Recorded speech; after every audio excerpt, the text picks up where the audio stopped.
Fala rapaziada, beleza? Professor Herbert aqui mais uma vez. Vamos continuar nosso conteúdo de biologia. Agora a gente vai falar sobre evolução, tranquilo? Então a gente vai começar falando primeiro sobre as evidências do processo evolutivo, as provas da evolução, a prova de que aquilo acontece, né? A análise dessas provas permite que a gente consiga justificar a existência do processo de evolução, beleza? E ajuda também a determinar e explicar como isso ocorre.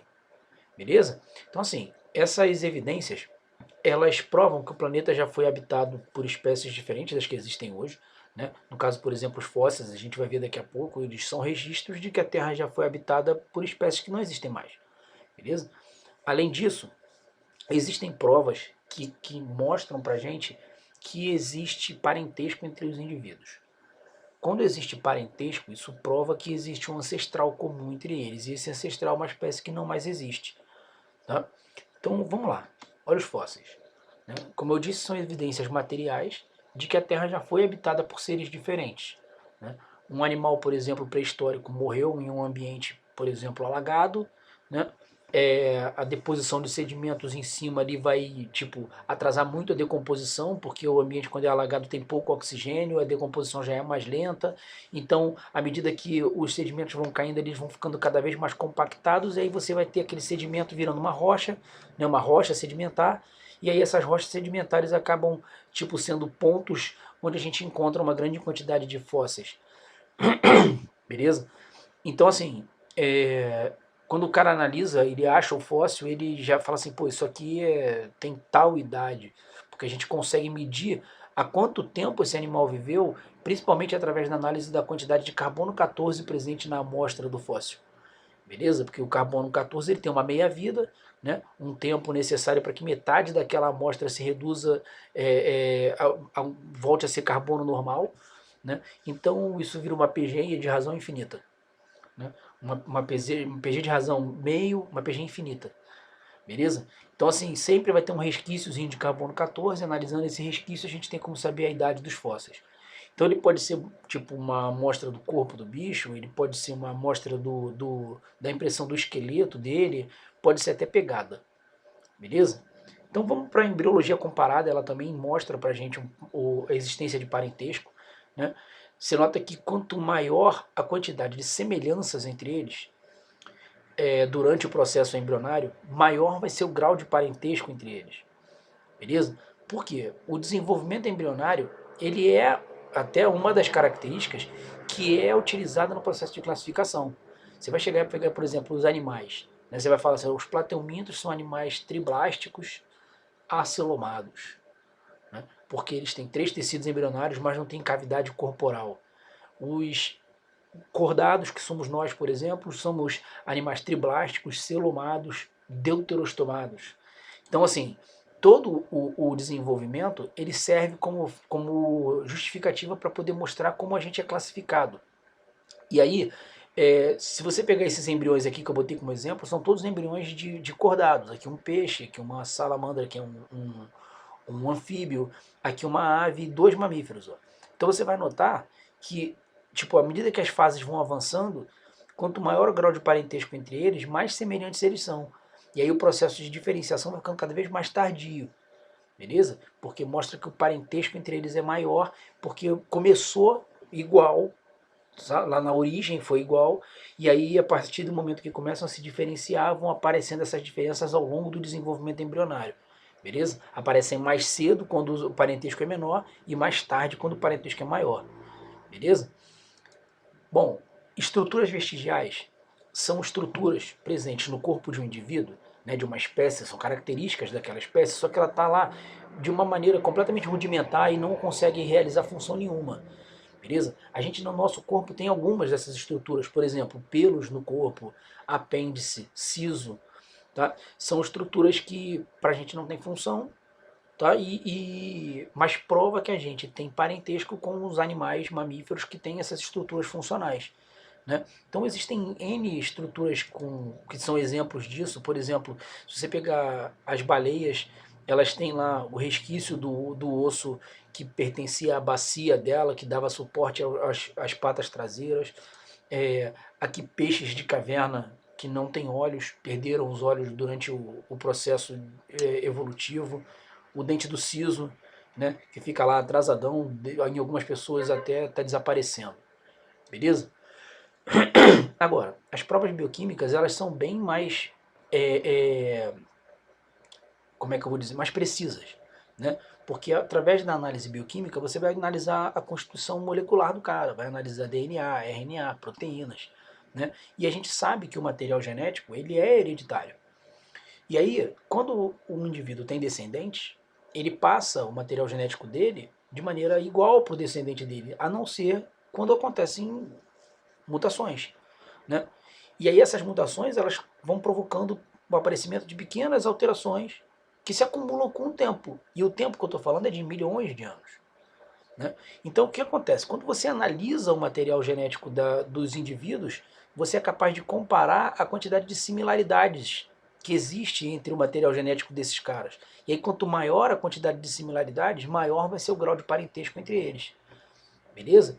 Se a quantidade de diferenças for muito grande, é sinal que aquele ancestral comum entre eles é muito antigo, e aí as linhagens que deram origem a cada um deles foi muito lá atrás, muito no passado. E aí, à medida que o tempo vai passando, vão se acumulando diferenças e eles vão ficando cada vez mais geneticamente diferentes. Beleza? Então, tipo, é uma prova muito mais atual, né? A gente só conhece, só consegue, só descobriram, né, como é que funciona o DNA, como é que ele, o início, na verdade, desse estudo foi em 1952, 1953. Né? Então é bem recente, perto das outras provas. Né?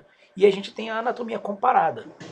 A anatomia comparada, ela permite que a gente pegue as estruturas que pertencem aos indivíduos e comece a comparar essas estruturas. Aí a gente vai classificar essas estruturas como homólogas ou análogas, beleza? As estruturas homólogas, elas são derivadas de uma estrutura presente no ancestral comum. Então, um exemplo, ó.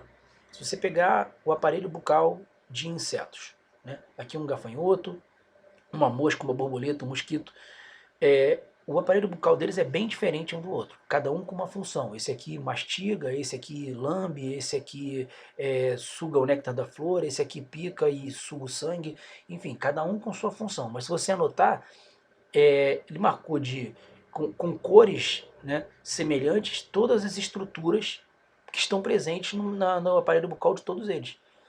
Né? Na verdade aqui não está restrito ao aparelho bucal, né? É a cabeça inteira, na verdade, aqui, os olhos do mesmo tipo, antenas posicionadas de maneira bem semelhante, beleza?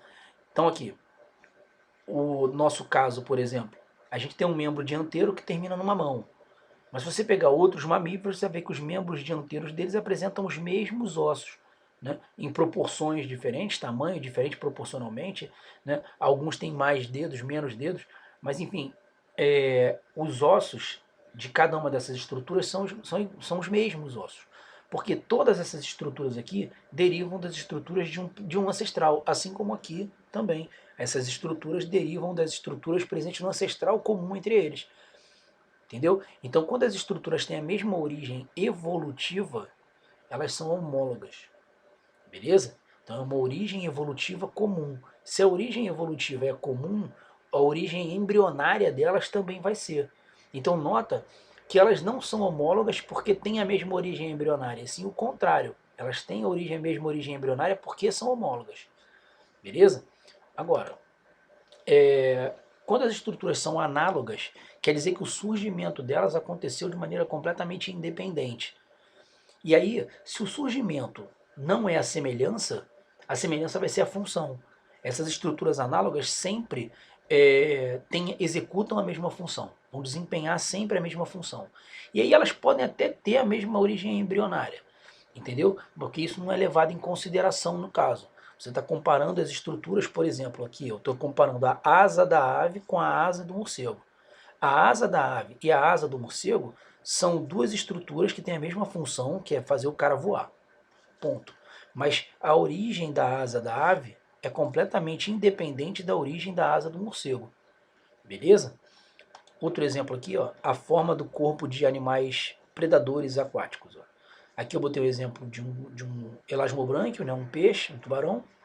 Aqui um golfinho, que é um mamífero. E aqui um ictiosauro, que é um réptil que está extinto, viveu no período dos dinossauros. Nota que a forma do corpo deles, né, as nadadeiras, posição das nadadeiras e tal, a barbatana lá em cima, elas têm as mesmas funções, beleza? Então, esses caras foram selecionados da mesma forma, a gente vai ver como é que funciona essa parada um pouquinho mais pra frente quando a gente falar das teorias, tá? E aí, isso foi uma questão que caiu numa prova da UFRJ, que falava que existiram, em períodos pré-históricos, algumas espécies de mamíferos carnívoros com dentes de sabre. Esse aqui é o tigre dente de sabre, né, o Smilodon, que é o famoso, tipo, o Diego do Era do Gelo, tá? E essa aqui é uma outra espécie de tigre dente de sabre, que é o Barboropheles. Nota que a semelhança entre eles está aqui no canino superior, bem grande, né, adaptado para caçar presas de grande porte. Entendeu? O bicho pulava em cima lá de um mamute, um mastodonte e tal, e aí ele ficava dando cabeçada nele de cima para baixo, fincando essas presas no bicho para matar ele na facada, literalmente. Por isso dente de sabre, né? O sabre é um facão, uma faca grande. E aí, quando você analisa e compara o dente de sabre dessa espécie com o dente de sabre dessa espécie, você nota que essas estruturas são análogas. Por quê? Eles têm um ancestral comum, que era um carnívoro. A partir desse ancestral comum surgiu um animal que já pertence à família Felidae, que é a mesma família dos felinos atuais, beleza? E uma outra família que já está extinta. Quando a família está extinta, a gente pode botar uma cruzinha assim do lado, beleza? Que é a família Linravidae. Eles não existem mais, beleza? Então, aqui dentro dessa família tinha outros integrantes que não tinham dente de sabre. Esse tinha.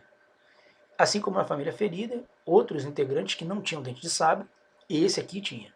Então o que eu posso dizer? Que o dente de sabre desse cara surgiu em algum momento por aqui, ó. Assim como o dente de sabre desse surgiu em algum momento por aqui. Como o surgimento do dente de sabre daqui é independente do surgimento do dente de sabre desse aqui, essas estruturas são análogas. Beleza? Então é isso, galera. Valeu. Depois a gente volta para poder falar das teorias. Abraço.